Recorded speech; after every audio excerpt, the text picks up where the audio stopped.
Hi friends, எல்லோரும் எப்படி இருக்கீங்க? நல்லா இருப்பீங்க. பேசும் கிரகங்களிலிருந்து உங்கள் நித்யா ராஜேந்திரன். ஃப்ரெண்ட்ஸ், ஒரு விஷயம், அதாவது நீங்கள் எல்லாருமே கேட்டிருந்தீங்க இல்லையா, மிஷின், டெய்லரிங் மிஷின் வீட்டில் வச்சுக்கலாமா வச்சுக்கக்கூடாதா அப்படின்னலாம் கேட்டிருந்தீங்க. அப்போ நீங்கள் ஏன் கேட்குறீங்கன்னு புரியல எனக்கு. ஆனாலும் சரி, அப்புறம் ஒரு சகோதரி இந்த மாதிரி வச்சுக்கக்கூடாதுன்னு சொல்லி யூடியூப்பில் ஒருத்தங்க சொல்லியிருக்காங்கம்மா, அதனால தான் கேட்டேன்னு சொல்லி போட்டதுக்கப்புறம் தான் எனக்கு இப்படி ஒரு பிரச்சனை இருந்திருக்கு போல இருக்குது அப்படின்னு சொல்லிட்டு உங்ககிட்ட நான் அதை சொல்லணும், இல்லை அதெல்லாம் வச்சுக்கலாம் அப்படிங்கிற மாதிரி சாதாரணமாக சொன்னேன். அது யார் சொன்னாங்கன்னெல்லாம் எனக்கு அப்போ தெரியல, அதனால் அப்படி சொன்னேன். ஆனால் ஃப்ரெண்ட்ஸ், நானே பார்த்தேன், அதாவது டெய்லரிங் மிஷின் வச்சுக்கக்கூடாது அப்படின்னு சொல்லப்பட்ட அந்த பதிவை நானே பார்த்தேன். அதுக்கு ஒரு காரணமும் சொல்லப்பட்டது பார்த்திங்களா. கேது, டெய்லரிங் மிஷின் அப்படின்றது கேது. அது வெட்டுற வேலையெல்லாம் செய்கிறதுனால மிஷினை வச்சுக்கக்கூடாது, அதை தானமாக கொடுத்துட்றது நல்லது அப்படின்னு சொல்லியிருந்தாங்க. நிறைய சகோதரிகள் அதுவும் போட்டிருந்தாங்க, நாங்கள் மிஷினை கொடுத்துட்டோம்மா, சொன்னது கேட்டு மிஷின் கொடுத்துட்டோம், இன்றைக்கி எனக்கு அது ஒன்றுமே ஒரு கையில் வேலை பணமே இல்லாத மாதிரி இருக்குது, அது கொடுத்ததுக்கப்புறம் எனக்கு ஏதோ ஒரு சின்னதாவது எனக்கு அது பணம் கொடுத்துட்டு இருந்துச்சு, இப்போ அதுவும் இல்லைம்மா அப்படின்னு சொல்லி. அப்புறம் இன்னொருத்தங்கள நான் திட்டுனேன், ஏம்மா நீ இப்படி பண்ணலாமா அப்படின்னு. அதுக்கு அவங்க, ஐயோ மன்னிச்சிருங்கம்மா, தெரியாமல் நானே இதை கெடுத்துக்கிட்டேன், இனி எப்படி என்னால் மிஷின் வாங்க முடியும்னு எனக்கு தெரியல அப்படின்னு ரொம்ப வருத்தப்பட்டிருந்தாங்க. இன்னொருத்தங்க, நான் மிஷின் வாங்க போகிறேன் சொன்னாங்க. எல்லாமே எனக்கு அந்த சகோதரிக்காக நான் கோவப்படுறேன், இன்னொரு சகோதரி சொன்னதுக்கு நான் சந்தோஷப்படுறேன். அது மாதிரி ஒரு மாதிரி மிக்சடாக இருந்துச்சு. இது சொன்னவங்களையும் நான் அந்த பதிவு பார்த்ததுக்கப்புறம் தான் எனக்கு தெரிஞ்சது. ஃப்ரெண்ட்ஸ், முதல்ல இந்த ஜோதிட ரீதியாக நான் பேசணும்னு நினச்சேன். அப்போ நான் பேசுனது மிஷினே வச்சுக்கக்கூடாது, மிஷின் ரொம்ப முக்கியம், பெண்களுக்கு அது வேலைவாய்ப்பை கொடுக்குது அப்படிங்கிறது தான் நான் பேசியிருந்தேன்.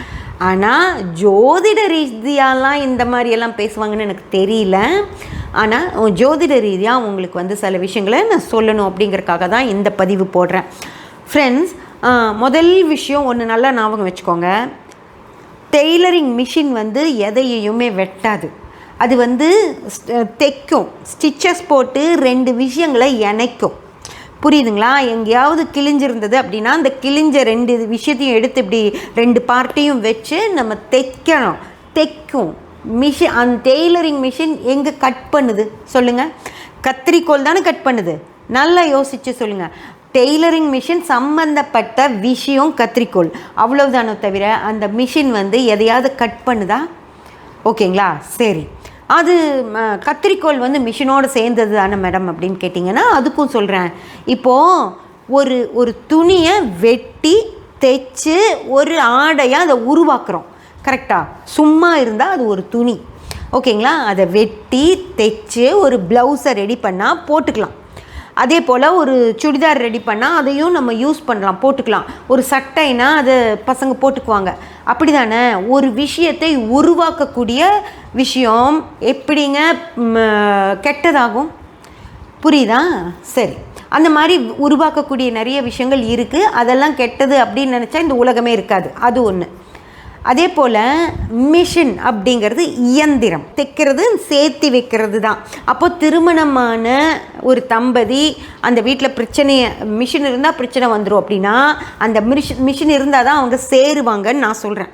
ஒருத்தங்க சொல்கிறாங்க அந்த மிஷின் பிரித்து வச்சிருன்னு, ஆனால் நான் சொல்கிறேன் மிஷின் சேர்த்தி வச்சிருன்னு. இதை நீங்கள் நம்பினீங்க, புரிஞ்சுக்கிட்டீங்க அப்படின்னா உங்களுக்கு நல்லது. அதை விட்டுட்டு வெட்டி விட்டுருன்னு சொல்லி அதை போய் விற்றுட்டு வந்தீங்கன்னா உங்களுக்கு தான் அது கஷ்டம். அதே போல் இன்னொரு பதிவும் இருக்குது, கேளுங்க. 30 வருஷமாக நான் தைக்கிறேம்மா, வீட்டில் தான் நான் வீடு கட்டிட்டேன், குழந்தைங்கள படிக்க வச்சுட்டேன், என்னை காப்பாற்றினது டெய்லரிங் மிஷின் தானும் ஒரு பதிவு இருக்கும், அதையும் போய் தயவு செஞ்சு பார்த்துருங்க, ஓகேங்களா? இந்த மாதிரி அது நன்மையை மட்டும்தான் அந்த மிஷின் பண்ணுச்சோ தவிர எந்த கெட்ட விஷயத்தையும் பண்ணலை. சரி, வெட்டுறது கத்திரிக்கோள் தானே, கத்திரிக்கோளை வேணால் தூக்கி போட்டுடலாமா? என்னென்னலாம் அந்த கத்திரிக்கோள் நம்மளுக்கு ஹெல்ப் பண்ணுதுன்னு பார்த்துக்கோங்க. கிராசரி வாங்கிட்டு வந்தீங்கன்னா அதை பிரித்து அதை வெட்டி தான் கொட்டணும், அதுக்கு கத்திரிக்கோள் வேணும். அந்த கத்திரிக்கோளை தூக்கி வெளியே போட்டுருங்க. உங்கள் கணவர் இந்த மீசை ட்ரிப் பண்ணுறக்கு, இந்த ஷேவிங் பண்ணுறக்கெல்லாம் அந்த கத்திரிக்கோள் தான் யூஸ் பண்ணுவார், அதையும் தூக்கி வெளியே வீசிடுங்க. உங்கள் குழந்தைங்க படிப்புக்காக நிறைய ஒரு ஆர்கிடெக்டாக இருக்காங்கன்னா அவங்க கத்திரிக்கோள் யூஸ் பண்ணுவாங்க. மற்றபடி எந்த ஒரு இன்ஜினியரிங் படிப்பு பண்ணுறதுனா அவங்க எல்லாருமே எல்லாருமே ஒரு சின்ன கத்திரி எப்போவுமே வச்சுருப்பாங்க. அதையெல்லாம் தூக்கி வீசிடுங்க. படித்தா என்ன, படிக்கலைன்னா என்ன, கத்திரிக்கோள் தானே மோசம், புரியுதா? அதனால் அவங்க படிக்கிறத பற்றியோ அதை பற்றியெல்லாம் நம்ம கவலைப்பட தேவையில்லை. அதை தூக்கி வீசிடுங்க. உங்கள் கணவர் யூஸ் பண்ணுறதையும் தூக்கி வீசிடுங்க. அவர் தாடி மீசையோடு அலையிட்டோம். இப்போ என்ன, அப்படி தானே முனிவர்கள், பூசாரிகள், சாமியார்கள்லாம் அப்படி தானே அலைவாங்க தாடி மீசையோடு. அது மாதிரி உங்கள் கணவரும் எல்லா கத்திரிக்கோளெல்லாம் தூக்கி வீசிடுங்க, அவங்க தாடி மீசையோடு அலையிட்டோம். அதுதான் கரெக்டு. மிக சிறப்பாக சொல்லி கொடுக்குறாங்க. சரி, ஓகேங்களா? அது ஒரு விஷயம். ரெண்டாவது, மிஷின் அப்படின்றது வந்து செவ்வாய்மா.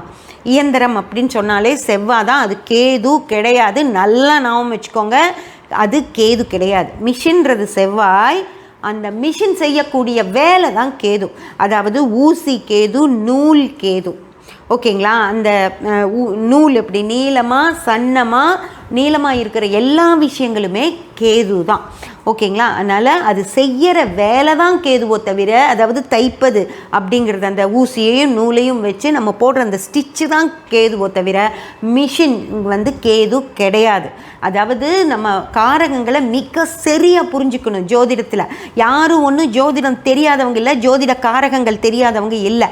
சும்மா நம்ம என்ன சொன்னாலும் எல்லாரும் பேசாமல் கேட்டுட்டு போயிடுவாங்க. இந்த மாதிரி திரும்பி வரும். அதுக்கெல்லாம் நமக்கு ஆன்சர் பண்ண தெரியணும். ஓகேங்களா? அதனால் கேதுன்றது அந்த மிஷின் செய்யக்கூடிய வேலை தானோ தவிர அந்த மிஷின் அப்படின்றது செவ்வாய். கேது சுக்கிரன் காம்பினேஷன் தான் ஒரு ப்ளவுஸ் அப்படின்னு அர்த்தம். ஏன்னா துணி அப்படின்றது சுக்கிரன், அதை தைக்கக்கூடிய பெண் அப்படின்றவங்க சுக்கிரன், அந்த மிஷின் வந்து செவ்வாய், அது வேலை வந்து கேது. இதெல்லாம் சேர்ந்தாதான் ப்ளவுஸ் அப்படின்னு உருவாகுதுன்னா இத்தனை பேர்த்தோட காம்பினேஷன் தான் அது. ஓகேங்களா? அதனால் மிஷின் அப்படின்றது செவ்வாய் தான். அதனால் மிஷினை விற்கணும் அப்படிங்கிற அவசியமெல்லாம் கிடையவே கிடையாது. அதை நல்லா ஞாபகம் வச்சுக்கோங்க. அதே மாதிரி இந்த மாதிரி உருட்டுறவங்க எல்லா விஷயத்துலையும் உருட்டுவாங்க அப்படிங்கிறதையும் நீங்கள் புரிஞ்சுக்கணும். சும்மா இந்த ஒரு விஷயத்த சொல்லிட்டு போயிடல. இன்னும் அடுத்தடுத்து அவங்க சொல்லியிருக்கிற விஷயங்கள் எல்லாம் கேட்டிங்கன்னு வச்சுக்கோங்க, என் நெஞ்சு அடைக்குது.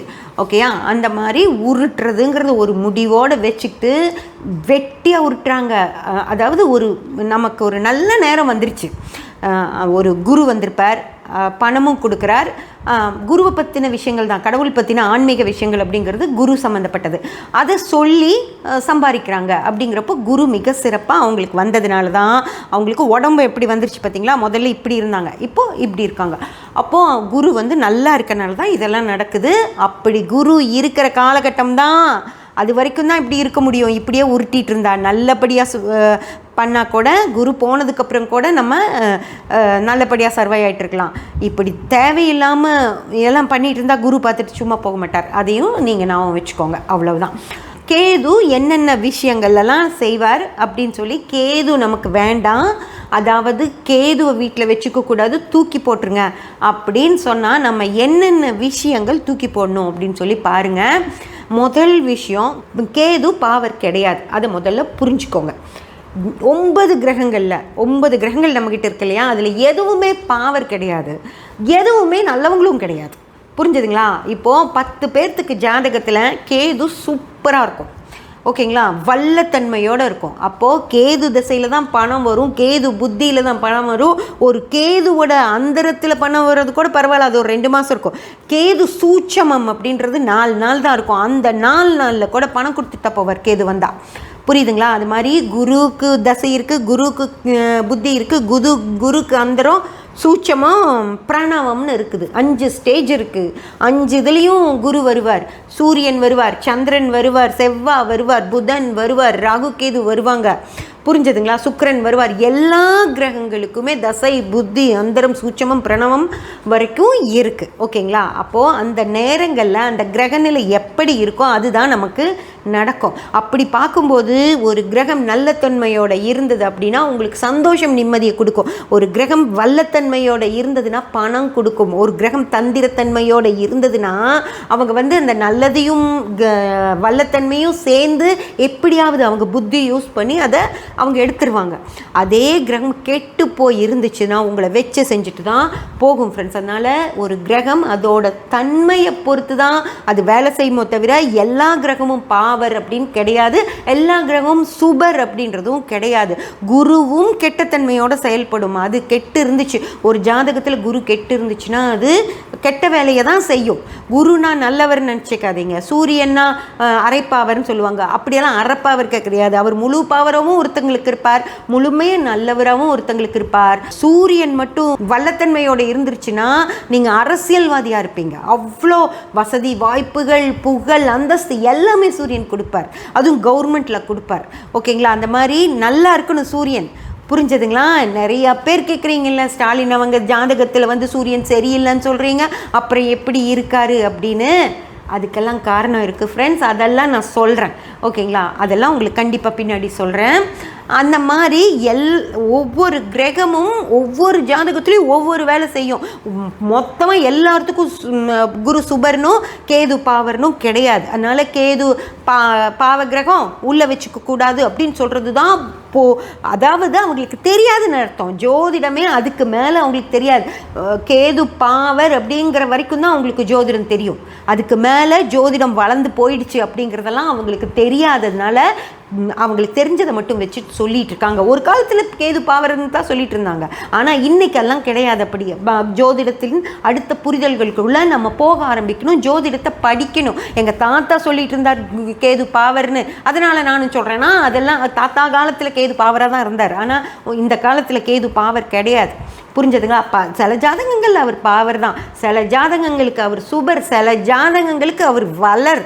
புரிஞ்சதுங்களா? அள்ளி அள்ளி அள்ளி கொடுப்பார். என் ஜாதகத்தில் கேது எனக்கு வல்லத்தன்மையோட இருக்குது.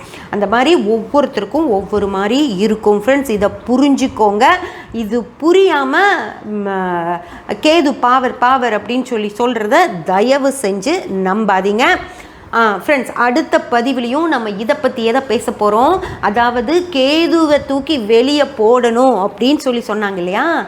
கேதுவை தூக்கி வெளியே போடணும் அப்படின்னா நம்ம வீட்டில் இருக்கிற என்னென்ன விஷயங்களையெல்லாம் வெளியே தூக்கி போடணும் அப்படின்னு நான் உங்களுக்கு சொல்கிறேன். அதுக்கப்புறம் முடிவு பண்ணுங்கள் கேதுவை தூக்கி வெளியே போடணுமா வேண்டாமான்னு. ஏன்னா நம்ம வீட்டுக்குள்ளே அவ்வளோ கேது இருக்கார், சரிங்களா? அதனால் அதையெல்லாம் தெரிஞ்சதுக்கப்புறம் அந்த பற்றின முடிவுகளை தயவு செஞ்சு எடுங்க. சப்ஸ்கிரைப் பண்ணி பெல் பட்டன் ப்ரெஸ் பண்ணி வச்சுக்கோங்க. அப்போ தான் நான் போடுற எல்லா பதிவுகளும் உங்களுக்கு கிடைக்கும். கமெண்ட் பண்ணி லைக் பண்ணி ஷேர் பண்ணிங்கன்னா எனக்கு சப்போர்ட்டிவாக இருக்கும். Thank you friends.